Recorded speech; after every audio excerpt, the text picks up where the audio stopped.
할렐루야. 4차 로잔대회와 한국교회의 회복을 위한 기도운동에 동참하신 여러분들께 마음 깊이 감사드립니다. 우리의 기도를 들으시고 놀랍게 응답하실 하나님을 기대하고 찬양합니다. 기독교 역사를 살펴보면 기도운동과 부흥운동 그리고 선교운동은 밀접한 연관이 있었습니다. 순전한 마음으로 하나님을 갈망하며 기도하는 사람들이 있을 때 그때 부흥운동이 일어났습니다. 조나단 에드워즈는 부흥을 정의할 때 Surprising Work of God이라고 말했습니다. 인간이 예측할 수 없는, 인간이 이해할 수 없는 하나님의 놀라운 역사라는 의미입니다. 사람이 부흥을 일으킬 수도 없고 부흥을 조종할 수도 없습니다. 그것은 온전히 하나님의 주권 안에 속한 것입니다. 그런데 부흥이 일어날 때에는 순전한 마음으로 하나님을 갈망하는 기도가 먼저 있었습니다. 그 기도가 1년일 수도 있고 10년일 수도 있고 30년일 수도 있습니다. 지금도 살아 역사하시는 그 하나님을 고대하고 갈망하는 기도가 쌓일 때 그때 하나님은 그분의 때에 그분의 방법으로 응답하셨습니다. 지난 7.14 기도 대성회에서 수많은 성도들이 뜨거운 마음으로 함께 기도했습니다. 한국교회가 다시 일어나고 회복되는 길을 소망하는 마음으로 함께 기도했습니다. 성령께서 우리를 회복시키시고 한국교회를 부흥케 하시도록 간절한 마음으로 기도했습니다.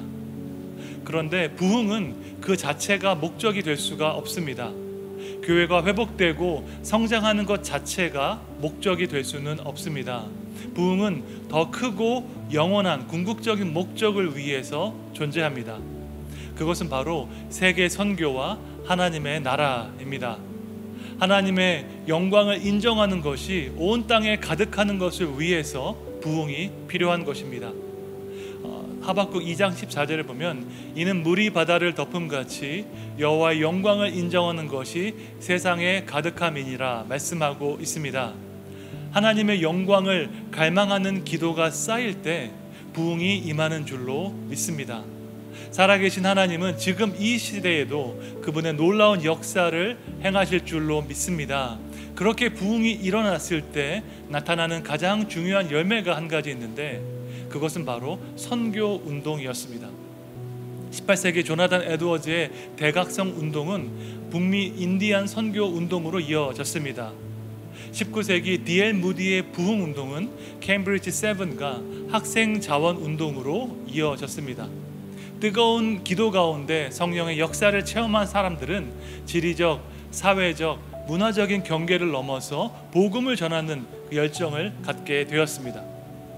그래서 영국 에딘버러 대학의 앤드류 월스 교수는 이렇게 말했습니다.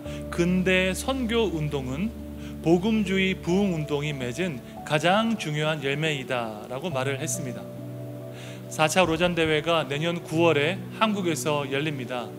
이번 대회를 통해서 온 교회가 온전한 복음을 온 세상에 전하는 그 세계 선교의 비전이 전 세계 많은 나라로 확산되기를 위해서 기도합니다.